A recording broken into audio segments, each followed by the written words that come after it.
Hey, all, Scott here, hawking stickers for the back of your truck. They've got some great ones at libertystickers.com. Get your son killed, Jeb Bush 2016. FDR, no longer the worst president in American history. The National Security Agency, blackmailing your congressman since 1952. And USA, sometimes we back Al-Qaeda, sometimes we don't. And there's over 1,000 other great ones on the wars, police, state, elections, the Federal Reserve, and more at libertystickers.com. They'll take care of all your custom printing for your band or your business at thebumpersticker.com. libertystickers.com. Everyone else's stickers suck. All right, y'all, welcome to the show.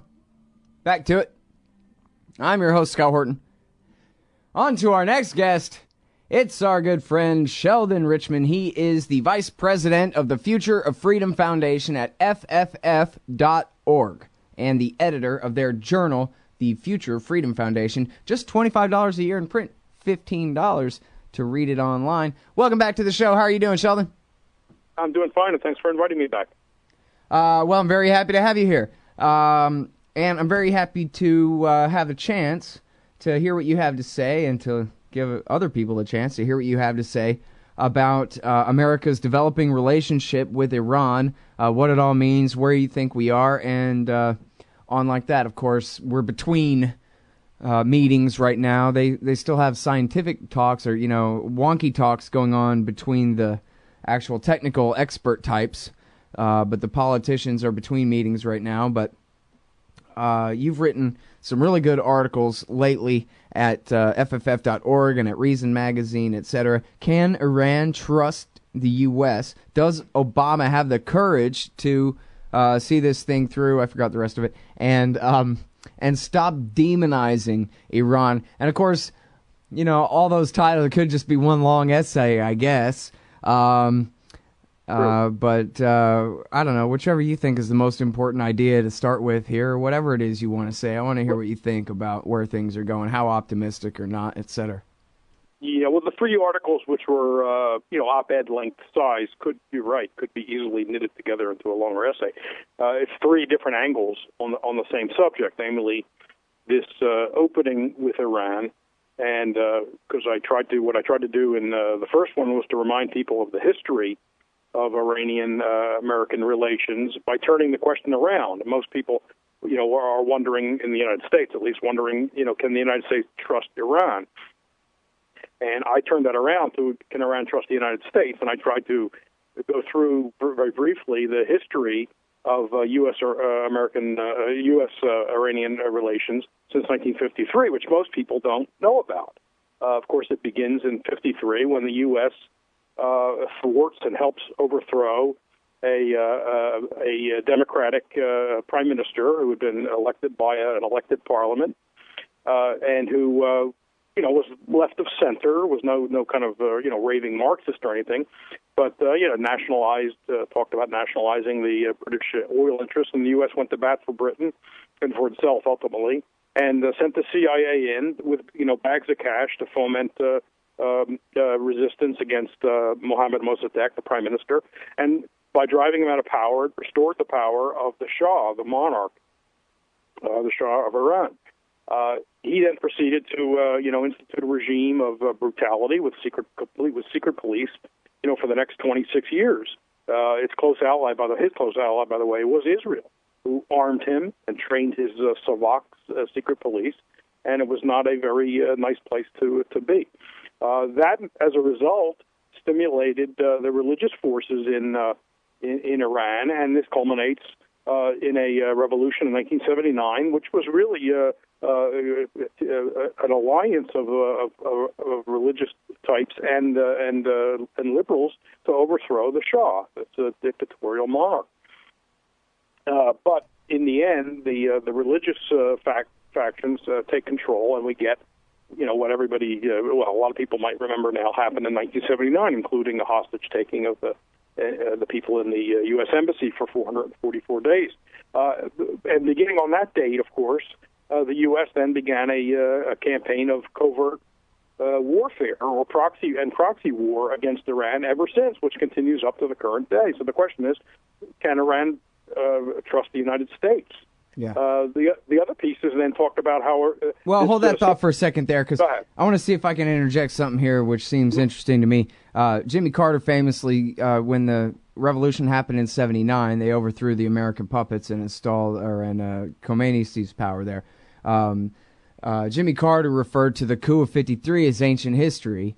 And certainly when it's 2013, almost the end of it now, and you and I are sitting here talking about 1953, I mean, even as you're speaking, I'm picturing Ike Eisenhower in black and white footage, and it does really feel like ancient history. So I just wanted to point out that for the 26 years that the Shah was in power, so what was 53 to the people in Iran of 79? That would be like if the Iranians had overthrown George H.W. Bush back in the late 1980s or very early 1990s and installed the Ayatollah here to rule over us in America. Would we be over it by now? Or we would just be biding our time until, even if we had to put Pat Robertson in charge, anyone who's actually from here, to get rid of the Iranian installed Ayatollah sock puppet here in our country. And then I also wanted to point out that here we are longer than that, longer than 26 years later, and the Americans still hold just as much of a grudge over them overthrowing our sock puppet that we had installed there,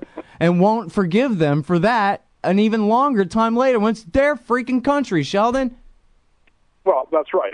Ancient history was I don't know, I suppose a polite way of saying irrelevant history. I wrote a paper actually based on that phrase by Carter, and we should remember that a little more over a year before the Shah was finally driven from power, New Year's Eve, before 77, I believe, 77, 78, the Carters, Mr. and Mrs. Carter, President and Mrs. Carter, were celebrating New Year's Eve, ringing in the New Year with the Shah in Tehran and toasting him as this great man and great friend. And so, the U.S. was very clearly identified with the Shah in the eyes of the Iranian people. And you're right, it wasn't ancient history to them in 1979, and it still is not ancient history. They know this, they're taught it, and who can blame them? The U.S. is the hegemon, the great hegemon. They call it the great Satan, or did at least. Maybe that kind of language is being downplayed these days. But it's not without cause. And, Americans are so innocent, self-blinded about American foreign policy and anything that goes back a couple of years, right? They think history, because as you often point out, history begins the day that there's some outrage committed against the United States. It's always that day, and there's nothing that ever happened the day before or the year before or maybe several years before. So I tried to point that out just to change the footing, change the whole perspective that people are looking at this, this latest, manifestation of the conflict with Iran, because it's not a question of can we trust them. Why should they trust, when I say us, well, I mean the U.S. government. Well, now, in this specific case, do you think they can? They have great reason to be skeptical. That's why I turned Obama's words around and Netanyahu's words around and the Israel lobby's words around. Actions have to be, words have to be matched by actions. Now I'm talking about Obama and the American government. Actions have to match the words. If the words are sounding pro-peace, and there's a little more of that coming from the White House these days, that's not enough. Real actions, and they should begin by taking off sanctions. I mean, they should just do the opposite of anything that Netanyahu says. Do the opposite of. It's sort of like George Costanza on the old Seinfeld show, right? Whatever he calls for, do the opposite, because that'll be closer to the wise policy. Mm-hmm. They need to begin. I mean, I think they shouldn't have the sanctions. They should remove them all. They shouldn't, for anything Iran does, they should remove the sanctions. It's a monstrous policy directed at the Iranian people. I love how the media like to talk about how, the sanctions are really biting the Iranian economy, crippling the Iranian economy. You can't bite or cripple an economy. You bite and cripple people. You make life hard for them. You make life hell for them. You deny them medicine. Or you deny them the foods. That's not an economy. That's people. We need to talk about this in concrete, individualistic terms. We are inflicting great hardship on innocent people, and you can't justify it by saying, "Well, we don't like their regime." So that's the first thing I wanted to point out, that the trust issue really runs the other way. Right. The other thing I wanted to point out is this so-called charm offensive of Rouhani, the president, which was getting so much attention when he and Obama were appearing at the UN, New York, is nothing new. To call it a charm offensive, and it's shameful for the media to call it a charm offensive. It's one thing for an advocate to call it that. If you don't like Iran, you then stigmatize it as a charm offensive. But the media ought to strive for a little more detachment. If they knew a little bit of history, they'd realize this is not the first time the Iranians, or Rouhani and people like him, have made these kinds of offers and overtures. There have been concrete proposals by the Iranians going back to 2001, and I'm sure we can go back earlier than that if we look hard, where they were trying to cooperate with the U.S. government. After 9/11, with regard to Afghanistan and Al Qaeda and Bin Laden, and in other ways, they put forth a program to create transparency in their peaceful nuclear program. I say peaceful because the intelligence agencies of both the United States and Israel don't say they're not making a bomb. They don't have an intention to make a bomb. They gave up any movement toward turning that into a weapons program in 2003 when Saddam Hussein was overthrown. So much we could mention here. The U.S. was Saddam Hussein's ally in his war against Iran. They haven't forgotten that. Is that ancient history? So this is not new for Iran. They've tried to accommodate the United States. They want to be on the good side. They want trade. They want to be taken seriously. But the U.S. has always refused. When the Swiss passed along a proposal from the Iranians in 2003, which was a comprehensive way to work everything out, including recognition of Israel and embracing of the Arab League's 2002 package, which included all kinds of demands that Israel was calling for. Did Bush II accept it? No, he reprimanded the Swiss for even passing along the proposal. And then, of course, he put Iran in the axis of evil, which only built up the hardliners in Iran and discouraged the people like Rouhani, who back then was a negotiator and behind this peace package. So the U.S. record is horrendous on this. There's no way you can square it with the desire for peaceful coexistence with Iran. So the question now is, which is addressed in the third article, is whether Obama has the courage to pursue peace. He may really, I don't think he wants a war with Iran. That would be horrendous. He's got too many troubles as it is. I don't think he wants to be distracted by that. I really, for whatever the reason, whether it's cynical political calculation or just good faith, I don't think he wants a war with Iran.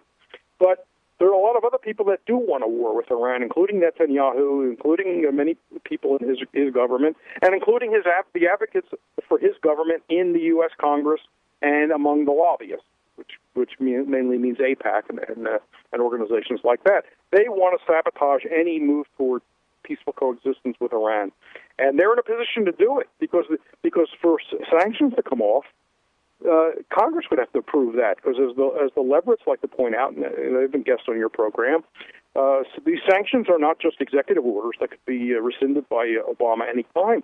A lot of them have been turned into legislation, and the conditions for removing them aren't just transparency in their nuclear program, but it includes other things, which basically means ceasing to be an Islamic republic. In other words, a regime change. And obviously the Iranians are not going to agree to that. Yeah. Probably not for now, anyway. All right. So you got people who do not want peace, who are ready to sabotage Obama, even if he were to try to go full bore toward, an arrangement with Iran that would end this ridiculous relationship that we've had since '79 and earlier. So that's the question. In a way, I got to tell you, Sheldon, I'm pretty good at this, if only because I've been doing it a long time. But I can't figure out this Obama guy sometimes because, all politicians are going to promise one thing and do another and all of that. But he stakes out ground that is terribly politically unpopular among the powerful, but are the kinds of things that the American people might support, like his Cairo speech, little stuff like that. Let's get rid of nuclear weapons one day. Well, never mind that one. But just how about his his declarations of how far he's going to go on Palestine and on Iran or even Guantanamo Bay, and then it gets him in nothing but trouble in D.C., and then he just gives up. But come on, he's got to be able to think more than a couple of weeks ahead that, hey, once people start objecting to this, am I going to back down then? Or is that when I'm going to deploy argument B that's really effective or something? You know what I mean? What would you do? Yeah. Even if you were him, never mind if you were you in his position, but even if you were him, wouldn't you just not make a big deal about a nuclear deal with Iran and not make a big deal out of rolling back the settlements on the West Bank? Because why bother if you don't really mean it? Because in either case, he is still the emperor of the planet Earth. And if he wanted to tell Netanyahu, oh, no, you're not expanding the settlements, you're tearing them down, then Netanyahu would do it if he made him do it. If he said, I'm not asking, I'm telling, that would be the end of that for the settlements in the West Bank. And same thing for the nuclear thing. If he told the Congress, even the Republican leaders, that shut up, I'm making foreign policy and I'm making peace with this country right now, and I'll not have you interfering with it. And Americans, they're trying to stop me from making peace. Get him. If he did that, he would win in a day, and it would be easy. And yet, what's he going to do? He's set himself up for failure again. He's going to blow himself up over this again. But why? I don't get it. Is it just because he's a Democrat and that's what Democrats are? Or what is his problem, man? Sorry for the giant rant, but it kind of bothers me because I really want this thing seen through, but I don't see it being seen through at all. Well, I think you've sized him up pretty well. You're right; he's all over the map, and it's like he's trying to please many, many different constituencies, and you can't please them all. So, one day he's working on one, and then the next day he's working on another. If you look at his record on Israel and the occupation of Palestine, it's pretty dismal. I mean, look what they did. Kerry, claims this great achievement, this restarting of the peace process, and who do they appoint? Martin Indyk to oversee it. Martin Indyk is an Israel partisan. He was at AIPAC, and then he was one of the heads of the think tank spun off by AIPAC. Mm-hmm. The Washington Institute on Near East Affairs, I guess, Near East Policy. Mm-hmm. And, why would you put him in charge of it, overseeing it? So I don't know. I mean, I can't get in the guy's head. I can't psychoanalyze him and tell you why he's doing this. I don't think he's merely the sophisticated thinker that people, generally believe he is.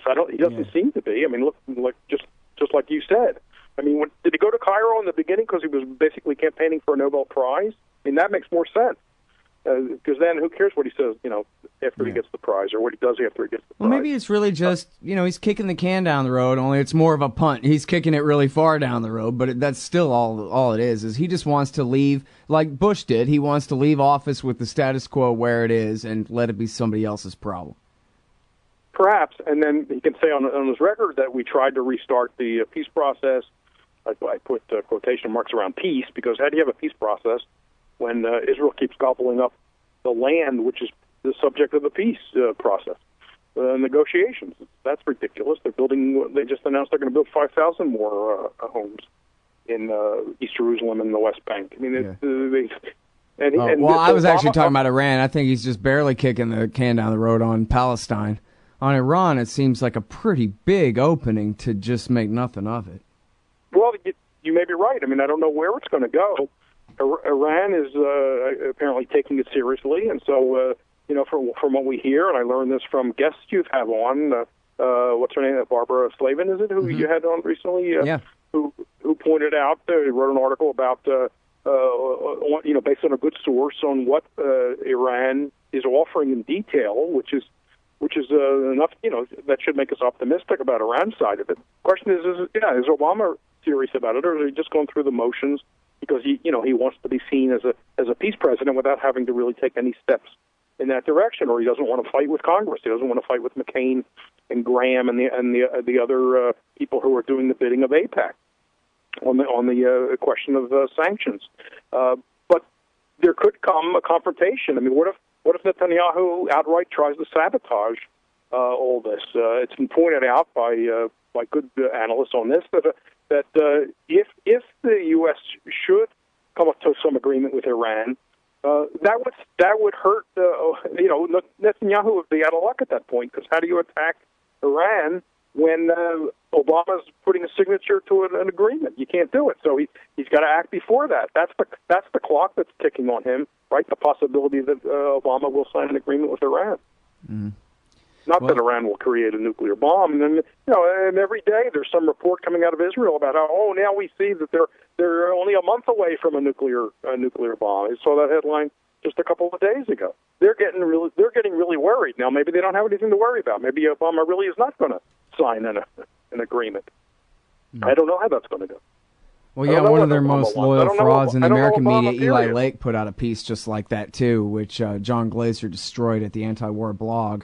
This gigantic headline about how close Iran is to the bomb, and then the actual substance of the article is they've taken the slightest defensive measures against American aggression, trying to protect their scientists from being assassinated and trying to protect their codes from being broken. That's all indication of an aggressive threat.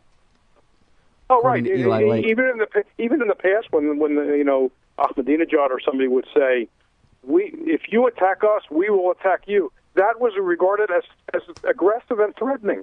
Yeah. If you attack us, we will retaliate was regarded as an aggressive threat. I mean, it was reported as if that was an aggressive threat. And I would say, wait a second. And they say, if? Isn't there a conditional in there? If we attack them. It's like we have the right to attack anybody. And should they dare retaliate or defend themselves, that's aggression against us. I mean, that's how people look at it. Well, and you talk about outright sabotage of the thing. I don't have any solid proof on this. I guess maybe I need to ask Phil Giraldi if he knows anybody who knows or something like that. But there have been some Jandala terrorists, some bin Ladenite types there from Balochistan, the region that's bisected by Iran and Pakistan there, southeast Iran, southwest Pakistan. And 14 or 16 of them were hanged recently after an attack on some border guards just last week. So this very well could be either the CIA or Israeli intelligence, again, backing these bin Ladenites against Iran. I guess it'd be more likely that these are Netanyahu's bin Ladenites this time, rather than, like Dick Cheney's. Although I guess I don't want to count that guy out completely, but no. Looks like this could very well be the Israelis trying to sabotage the talks. This worked, remember, back in October of 2009, Sheldon, when they killed a general in the Revolutionary Guards, something like that, and that caused the domestic politics in Iran to completely turn against a deal. And it was a dispute at the time between Ahmadinejad and Khamenei, and apparently Ahmadinejad wanted to make the deal more than Khamenei did, at least at that point. I might have it the other way around. I think they switched positions. But anyway, but that Jandala attack of October 2009 killed it, and then the bogus calm revelations were the icing on the cake there. But so that could be this right now, Well, maybe. I mean, what people don't understand, what Americans generally don't understand, is that in this covert and proxy war against Iran, it's really no holds barred. I mean, anything is permissible, it seems like. You got cyber warfare, you got assassination of scientists, you got these groups that come in and commit terrorism. You got the delisting, of the MEK as a terrorist group. Which is, merely a way to encourage them, which a lot of course, ex-American officials have been doing by speaking at their meetings and getting big honorarium for speaking, like Ed Rendell, Pennsylvania, and who's the guy from Vermont? John Dean, not John Dean. Howard Dean. Yeah, Howard Dean. Oh, that whole group. Oh, a whole lot of them. Yeah. They've been encouraging those groups and that group and terrible things have gone on. Here's one thing Obama could do just as a start, and it doesn't even involve sanctions, although I think the sanctions should be abolished. Why doesn't he just announce that military force is now off the table? They love that phrase. I once quipped that the politicians ought to be barred from having tables. That way they'd have no place to put all their options. Why doesn't he just announce that? Military force is now off the table. I now announce that. Because they love to say all options, including military force, and that would include nuclear, are on the table. When you say all options, just do that rhetorically as as a first step. I would still say actions should be consistent with words, but utter those words. Just do that. Right, it'd be a great start. And, the restrictions on the shipping and the central bank that is at this point a de facto ban on any medicines that they can't make themselves, I mean, that's got to stop. I don't care what, the Iranian position on anything is. If they start testing secret H-bombs tomorrow, you still got to let them import medicine. Yeah, there was a great analysis. I wish I could remember who it is now who wrote this not that long ago, pointing out that Iran is a country that has a large middle class and a well-educated middle class. And these people are friendly to Americans. They don't dislike Americans. They don't dislike Jews. There's a very old Jewish community in Tehran and I think elsewhere in Iran that are not get any special negative treatment by the government. Ahmadinejad gave a subsidy to the hospital. There's a big Jewish hospital which doesn't only treat Jews or only employ Jews in Tehran, and Ahmadinejad gave him a subsidy. Now, as a libertarian, I'm against government subsidies, but that's indicative of something. So they're not anti-Semites. They don't want to see Jews die, and that the business about wiping Israel off the map was blasted, was debunked by lots of people. So this is a country that there's no reason why we couldn't be perfectly friendly with. That's what I'm saying too. Thanks, Sheldon. I sure appreciate your time on the show as always. Great talking to you. Thank you. Everybody, that's the great Sheldon Richman. He's the vice president of the Future Freedom Foundation at FFF.org. Read his articles. Can Iran trust the U.S.? Stop demonizing Iran. And does Obama have the courage to pursue peace with Iran? FFF.org. See you tomorrow. Thanks for listening. Hey, y'all, Scott here for MyHeroesThink.com. They sell beautiful 7-inch busts of libertarian heroes, Ludwig von Mises, Murray Rothbard, Ron Paul, and Harry Brown. I've got the Harry Brown one on the bookshelf now. Makes me smile every time it catches my eye. These finely crafted statues from MyHeroesThink.com make excellent decorations for your desktop at work, bookends for your shelves, or gifts for that special individualist in your life. They're also all available in colors now, too. Of course, gold, silver, or bronze. Coming soon, Hayek, Hazlitt, Carlin. Use promo code Scott Horton and save $5 at MyHeroesThink.com. Hey y'all, Scott Horton here for WallStreetWindow.com. Mike Swanson is a successful former hedge fund manager whose site is unique on the web. Subscribers are allowed a window into Mike's very real main account and receive announcements and explanations for all his market moves. The Federal Reserve has been inflating the money supply to finance the bank bailouts and terror war overseas. So Mike's betting on commodities, mining stocks, European markets, and other hedges against a depreciating dollar. Play along on paper or with real money, and then be your own judge of Mike's investment strategies. See what happens at WallStreetWindow.com. Hey, all, Scott Horton here for The Future Freedom, the monthly journal of the Future Freedom Foundation. As you may already be aware, Jacob Hornberger, Sheldon Richman, and James Bovard are awesome. They're also in every issue of The Future Freedom, and they're joined by others of the best of the libertarian movement. People like Anthony Gregory, Wendy McElroy, Lawrence Vance, Joe Stromberg, and many more. Even me. Sign up for The Future Freedom at FFF.org/subscribe. It's just $25 a year for the print edition, $15 to read it online. That's The Future Freedom, edited by Sheldon Richman at FFF.org/subscribe. And tell me you heard it here. Hey, all, Scott Horton here for the BumperSticker.com. I created it but quickly sold to Rick so I could do this instead. In the decades since, he's made one hell of a great company. The BumperSticker.com makes digitally printed, photo-quality, full-color bumper stickers for your band or your business, as well as magnets, adhesive vinyl decals, and labels for products and industrial use, and your political cause or campaign, too. The BumperSticker.com also offers full custom graphic design for bringing your idea to reality. Let the BumperSticker.com help you get the word out. That's the BumperSticker.com at the BumperSticker.com. And tell them you heard it here. Fact. The new NSA data center in Utah requires 1.7 million gallons of water every single day to operate.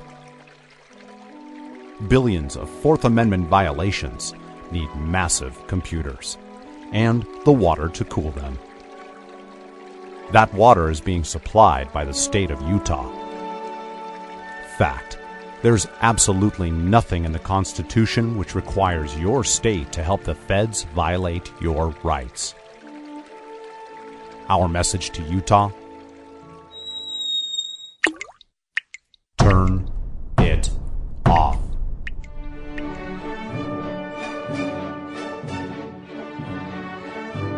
No water equals no NSA data center. Visit offnow.org. www.ccc.org.